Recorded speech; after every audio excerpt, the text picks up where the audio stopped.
Salut mes nakamas, c'est Eldog, j'espère que vous allez bien. Ça fait au moins 10 fois que j'essaie de reprendre cette introduction au niveau de cette critique analyse d'épisode. Comme cet épisode était assez moyen, je vais faire une introduction moyenne. On va pas perdre de temps là-dessus, donc trêve de blabla. Allez hop, c'est parti pour la critique analyse de l'épisode de la semaine. Cet épisode 869, il va y en avoir des choses à dire dessus. Et ça va pas être quand bien, je le sens, ça va pas être quand bien.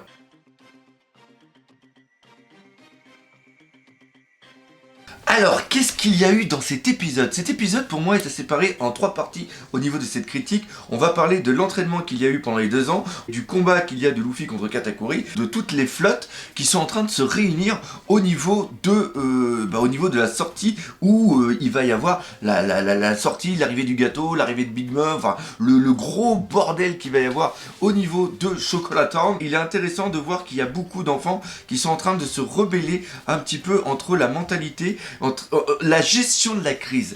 Déjà, ils se rendent compte qu'ils sont nuls parce que sans les limaces de mer, ils n'arrivent pas à anticiper les mouvements de l'adversaire. Et en un sens, ça montre que quand tu as... Et c'est souvent...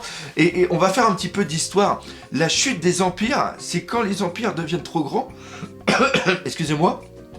Et que le centre, la tête, n'arrive pas à gérer. En gros, vous avez l'empire qui est le corps, la tête qui est centrale au niveau de la capitale, et il y a tellement comme choses qu'ils n'arrivent pas à gérer, et là c'est exactement pareil, c'est-à-dire qu'ils sont en train de se rendre compte que l'empire de Big Mom est beaucoup trop vaste, et sans les limaces de mer, ils ne peuvent absolument rien faire. D'autant plus qu'il y en a certains qui se posent la question, et ils se disent, mais c'est quoi cette armée qui va arriver? Et on dit non, ils sont seulement que 10.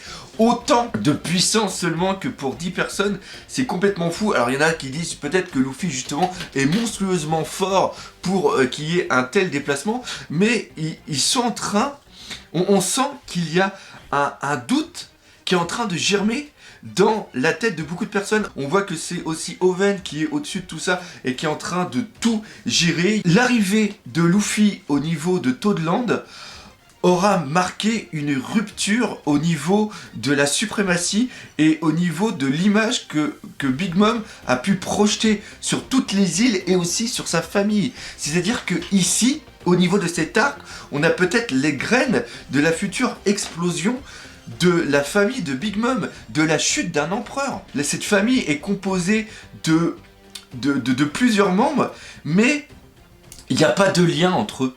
Les liens de la famille, les liens du sang n'ont pas l'air de fonctionner. C'est totalement de la merde. C'est totalement de la merde. Donc voilà, ça c'était pour cette petite partie. Maintenant on va parler du combat qu'il y a eu de Luffy contre Katakuri.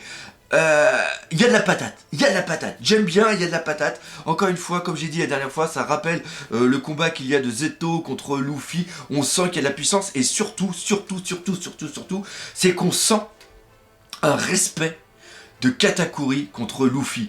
Quand Katakuri il est debout, je pense que c'est la première fois que Katakuri rencontre une personne qui arrive à lui tenir tête. Et on voit qu'il tremble.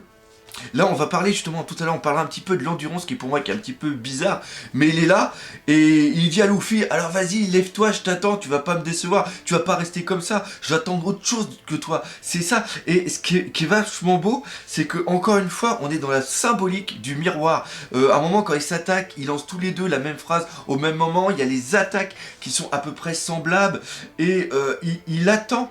Il attend son égal un petit peu comme toi quand tu veux te motiver, que tu es devant ton miroir puis que tu es en train de gueuler. Et ben là c'est exactement la même chose. Alors vous voyez, tout à l'heure j'ai parlé du lien qu'il y avait entre la famille, le lien de sang, le lien familial qui a pas l'air d'être présent. Normalement c'est quelque chose qui unit des personnes.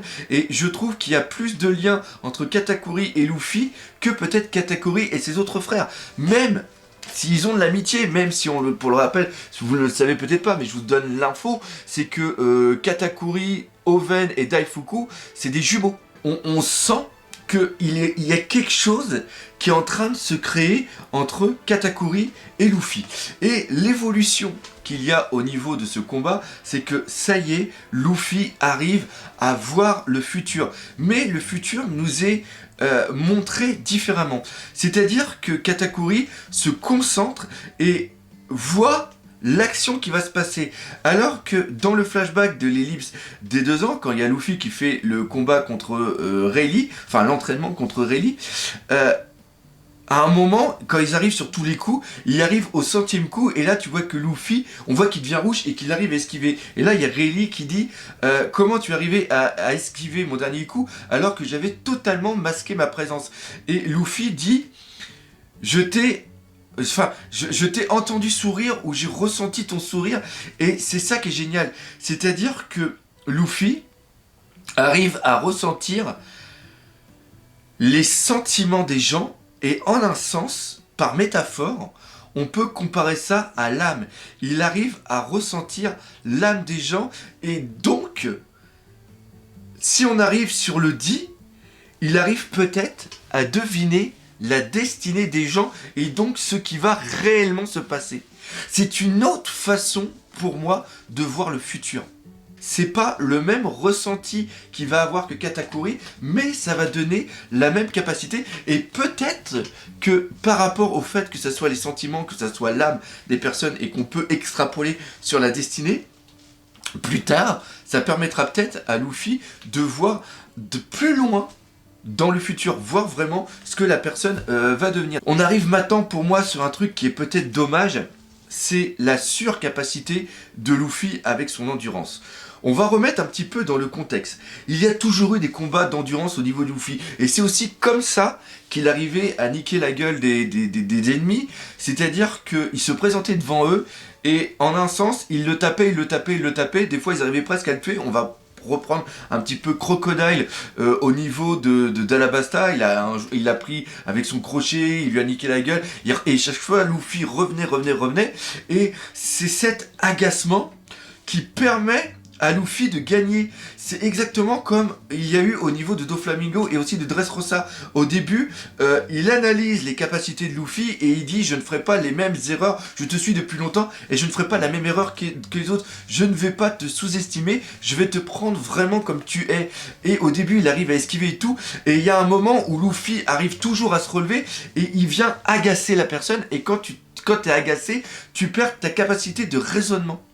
Et c'est là-dessus que Shiroda a toujours joué pour le faire gagner ses combats, c'est-à-dire qu'il arrivait à mettre un malaise dans l'ennemi, où l'ennemi arrivait presque un petit peu à douter de ses propres capacités, à douter de sa puissance pour venir à bout de Luffy, en se disant mais ce mec il se relève tout le temps, jamais je vais pouvoir le battre, jamais. Et si tu arrives à mettre un petit peu de doute dans l'esprit de quelqu'un, tu as déjà fait plus de la moitié du combat. Face à Katakuri, cette vision du combat ne marche plus, car Katakuri a toujours une bonne vision du combat. Depuis qu'il est arrivé au niveau de l'île, il a eu plein de combats. Il a eu des combats contre la forêt, il a eu des combats contre Crackers, il a eu un combat contre Senji, il a eu un combat contre Big Mom, là il a un combat contre Katakuri, il a eu un combat aussi au niveau des plaines, et il a eu très peu de temps de repos, il n'a pas énormément mangé non plus.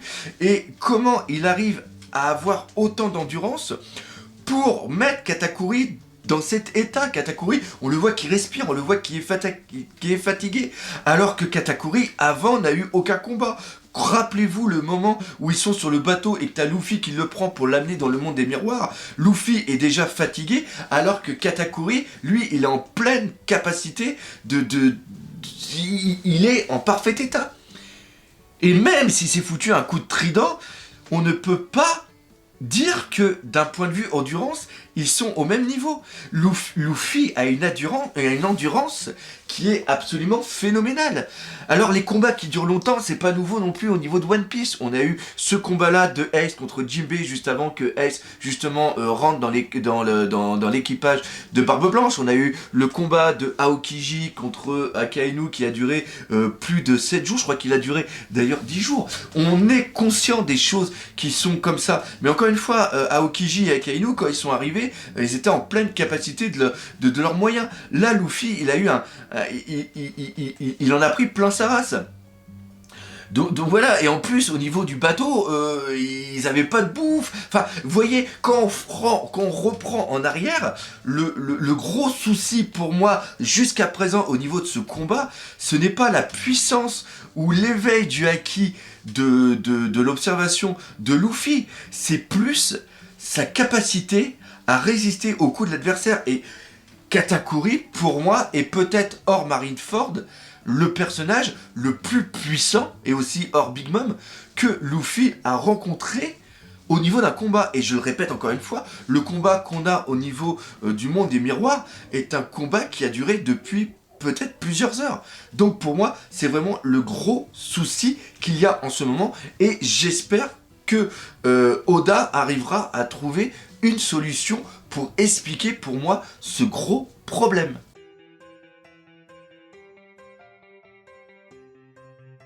Alors on va pas se mentir, cet épisode était moyen, le minimum syndical de la Toei.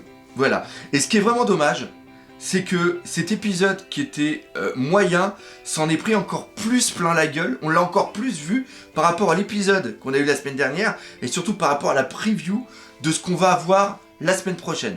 Et là, je fais une parenthèse. Oui, il y aura une réaction live de ma part. Et je suis à peu près sûr, vu la beauté que va être l'épisode, qu'il y en a plein sur YouTube qui vont sûrement parler de l'épisode. C'est-à-dire que quand les épisodes sont moyens, ou quand ils sont...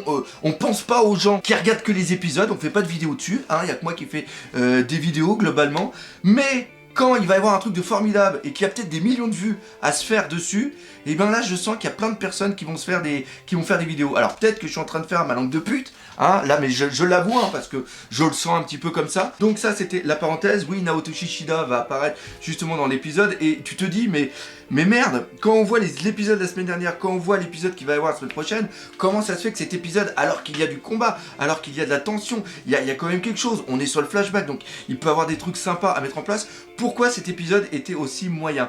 Eh bien tout simplement parce que les épisodes sont faits à l'avance, et c'est plusieurs équipes qui travaillent au niveau de la Toei, c'est-à-dire que c'est pas la même équipe qui va faire tel épisode à la suite. Et normalement ils sont 4 équipes, et ils arrêtent pas de rouler pour faire tous les épisodes. C'est pour ça que des fois les épisodes, ça fait des trucs en dents de scie, où des fois tu dis ah putain c'est beau, mais ah putain c'est dégueulasse. Donc c'est à peu près comme ça. Et donc vu que l'épisode de la semaine prochaine va être un épisode absolument superbe, et là je suis en train de faire une parenthèse que j'ai complètement oublié de parler du Snake Man avant, dans la critique analyse, il me dit mais putain il y a la transformation de cette panne et tu n'en parles pas. Oui, c'est normal que je voulais pas en parler. Pourquoi? Parce que j'avais fait une vidéo à la sortie du chapitre 894, tu auras le lien de cette vidéo à la fin de celle-ci, où j'ai parlé d'une théorie pour moi, comment sera le Snake Man, comment sera l'évolution des futurs gears, et ça servait à rien que je redise exactement la même chose ici, alors que je l'ai très bien dit dans l'autre vidéo. Donc je vous invite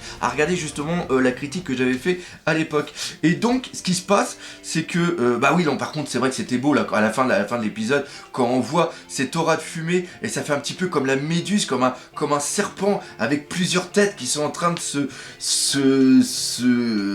bouger là. J'en dis pas plus, mais voilà, c'était assez beau. Et cet épisode, de par sa narration et de par ce qui nous a été montré, a été un épisode long, a été un épisode mou. C'est d'ailleurs pour ça que j'ai eu du mal à faire mon intro, parce que c'est assez dur d'en parler. Tu vois, la semaine dernière, il y avait une hype, tu vois, j'ai regardé l'épisode, j'étais comme un gros malade et tout, je suis ah putain, c'est génial et tout. Et quand je fais ma vidéo, je fais pas ma vidéo, je fais pas la vidéo parce que je dois faire la vidéo. Je fais la vidéo parce que j'ai envie d'en parler. Et là, ça a été plutôt l'inverse.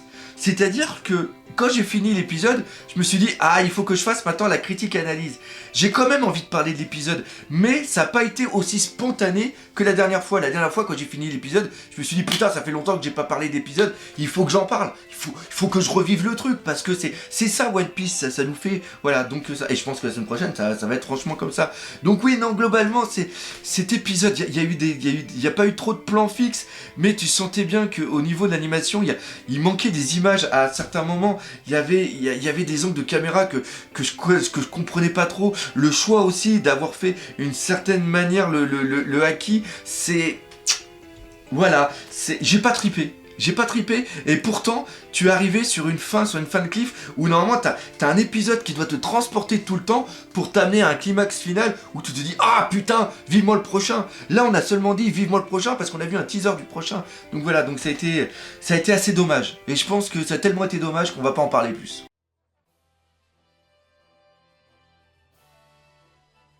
Alors là, on a le parfait exemple de ce qu'il faut pas faire et de ce qu'il faut faire au niveau de la différence entre le manga et l'anime.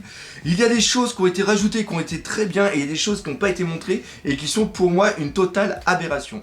Premièrement, le fait qu'on voit le lion, le gros lion arriver et qu'il y a eu un problème, il a un truc de bois puis qu'il lui enlève, ça ce n'est pas dans le manga. C'est quelque chose qui est rajouté. On appelle ça des sortes de micro-fillers, mais c'est des choses qui auraient pu réellement d'être dessiné par Eiichiro Oda. D'autant plus que le lion qu'on voit qui a la cicatrice, si vous reprenez le chapitre, je ne me rappelle plus du tout le numéro, mais je le mettrai sûrement ici, on a une page couleur justement quand on est après les livres des 2 ans, justement quand Luffy part de l'île, qui prend son chapeau, eh bien on voit qu'il y a le lion, le crocodile, le gorille, il y a le tigre, et le lion qu'on voit, eh bien, le lion qu'on voit dans le manga, eh bien, c'est le lion qui est ici. Et c'est une colorisation qui a été faite par Eiichiro Oda. Et c'est la même couleur qui est utilisée dans l'anime. Et ça, c'est génial. Parce que quand j'ai vu le lion, tout de suite, j'ai pensé à la double page qu'on avait eue. Et je me suis dit, waouh, ça c'est bien. Parce que c'est un petit clin d'œil. Par contre, ce que j'ai pas du tout apprécié,